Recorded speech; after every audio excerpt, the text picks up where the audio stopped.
ओम गणेशाय नमः। ओम नमः शिवाय। मैं निखिल ज्योतिष आचार्य आप सभी का मेरे चैनल पर पुनः स्वागत करता हूं। आशा करता हूं कि आप सभी स्वस्थ होंगे। महादेव की कृपा आप सभी पर सदैव बनी रहे। ये वीडियो वृश्चिक यानी कि स्कॉर्पियो के लिए बहुत विशेष है, क्योंकि वीडियो है 19 मई से 25 मई 2025 के साप्ताहिक राशिफल के बारे में। कैसा रहेगा आने वाला सप्ताह वृश्चिक के लिए, स्कॉर्पियो के लिए। जो मेरा साप्ताहिक राशिफल होता है वो प्रमुखतः चंद्रमा और उनकी गति पर आधारित होता है।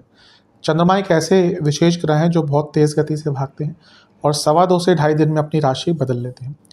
तो स्वाभाविक है कि पूरा हफ्ता जो कि 7 दिन का होता है उसमें चंद्रमा कई बार राशि बदलेंगे। मन के कारक है और उनकी विशेषता ये भी है कि जिस भी भाव में जाते हैं उसको एक्टिवेट कर देते हैं। इसीलिए डे टू डे एक्टिविटीज़ पर उनका इम्पैक्ट और प्रभाव बहुत होता है और इसलिए साप्ताहिक राशिफल की विशेषता बहुत होती है।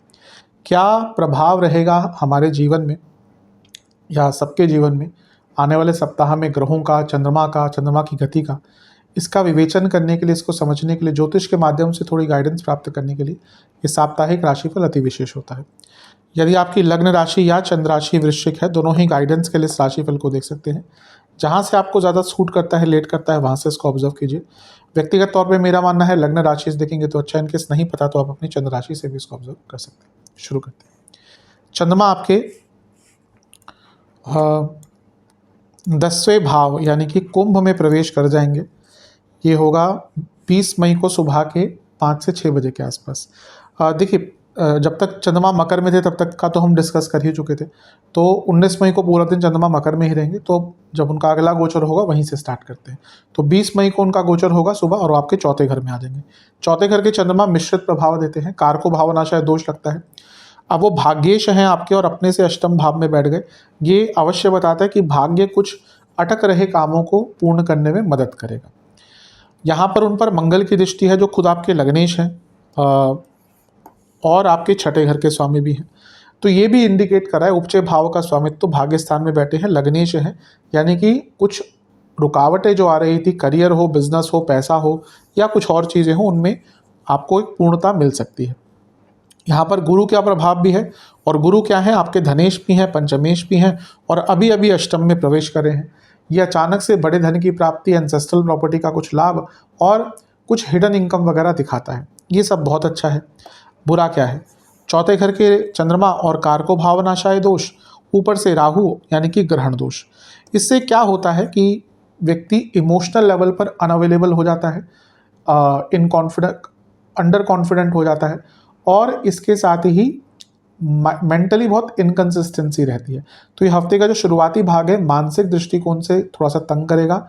इनसिक्योरिटीज़ भी रहेंगी, व्यर्थ की चिंताएं भी रहेंगी और अपने इमोशनल अप्स एंड डाउन्स के कारण कई लोगों से वाद विवाद भी हो सकते हैं।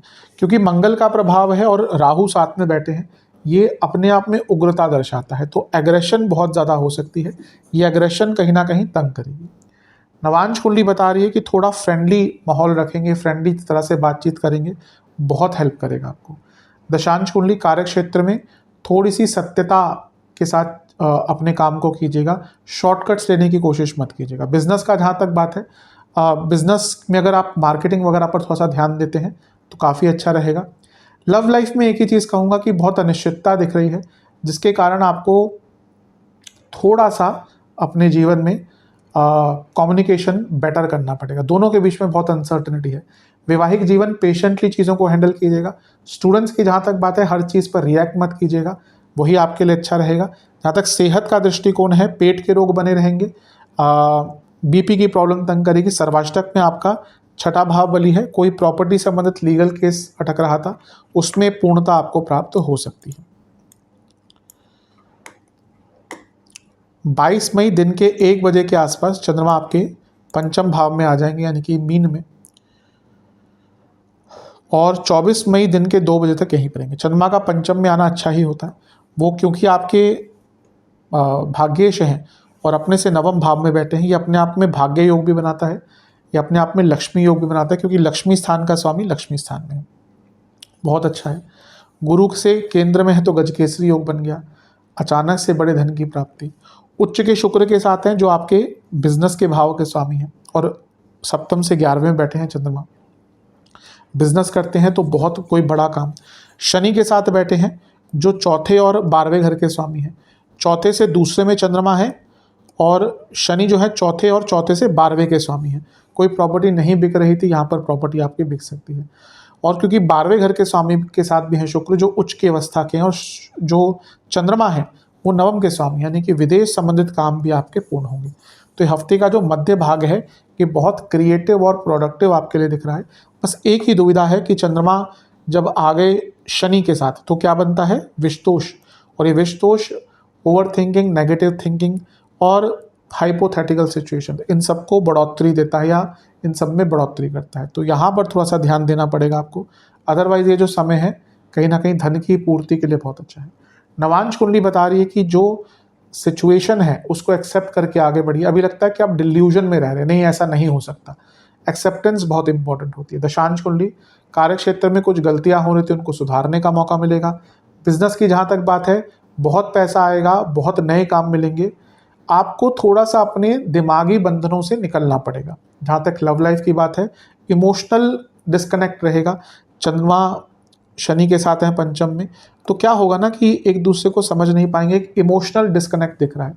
वैवाहिक जीवन रिलैक्स रहिएगा, कम बोलिएगा। जितना कम रिएक्टिव रहेंगे उतना टाइम अच्छा रहेगा। स्टूडेंट्स आप बहुत सपनों की दुनिया में चले जाएंगे। बहुत इंपॉर्टेंट है कि प्रैक्टिकलिटी के पास रहें। सेहत के हिसाब से पेट के रोग बने रहेंगे, नसों के रोग तंग करेंगे, हार्मोनल प्रॉब्लम तंग करेगी, आंखों के दांतों के रोग तंग करेंगे। सर्वाष्टक में आपका तीसरा घर बली है। अचानक से कॉन्फिडेंस राइज करेगा और कुछ चीज़ें बहुत जो अटक रही थी वो पूर्ण होंगी। 24 मई दिन के 2 बजे के आसपास चंद्रमा आपके छठे भाव में आ जाएंगे, यानी कि मेष में, और सप्ताह के अंत तक यहीं पर रहेंगे। इससे एक दिन पहले बुध का गोचर भी हो चुका होगा और वो आपके सप्तम भाव में आ जाएंगे। चंद्रमा का छठे भाव में आना एक प्रकार से बहुत अच्छा नहीं माना जाता, ना ही बहुत बुरा माना जाता है। इसको मिश्रित फल देने वाला स्थान कहा जाता है। अच्छी चीज़ यह है कि चंद्रमा भाग्य स्थान के स्वामी हैं और उनका परिवर्तन योग बन रहा है मंगल के साथ, क्योंकि चंद्रमा मंगल की राशि में है, मंगल चंद्रमा की राशि में है। तो ये नवम और छठे के बीच में जो परिवर्तन योग बनता है ये मिश्रित होता है। अच्छा क्या है, कोई लीगल काम अटक रहा था, कोई एडमिनिस्ट्रेटिव कार्य अटक रहा था, कोई एडमिशन का कार्य अटक रहा था, कोई पैसा फंसा हुआ था, आपके फादर का कोई काम अटक रहा था, यहाँ पे उन कामों में पूर्णता मिलेगी। लेकिन क्योंकि नवम और छठे भाव में परिवर्तन योग है तो ये बॉसेस से संबंध बिगाड़ेगा और कभी कभी ये भी होता है कि घर में भी इसके कारण बहुत बड़े कलह कलेश हो जाते हैं। यहाँ पर केतु का प्रभाव भी है।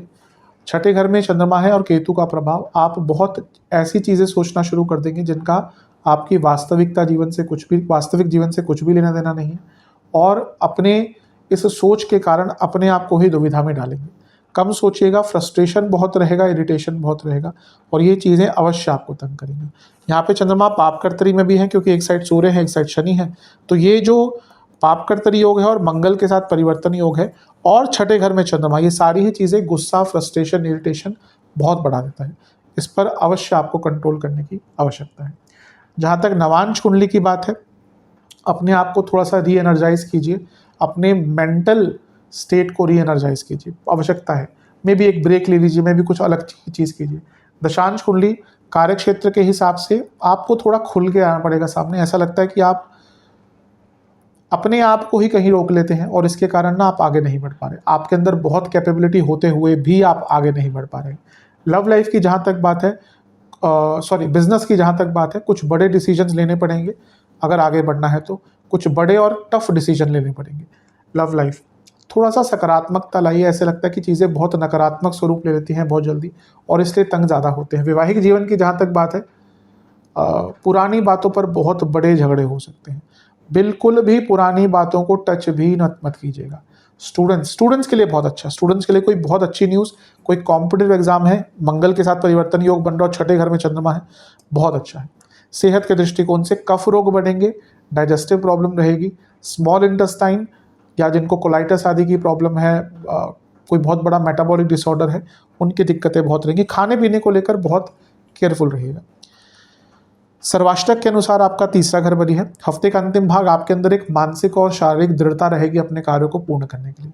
उपाय के स्वरूप में बजरंग बाण का एक बार पाठ कर बजरंग बली को एक चमेली के तेल का दिया अर्पण कीजिएगा। आशा करता हूँ कि वीडियो काम आएगी। चैनल पर नए हैं सब्सक्राइब कीजिए, वीडियो को लाइक कीजिए। मिलता हूँ आप सभी से अगली वीडियो में, तब तक के लिए ओम नमः शिवाय।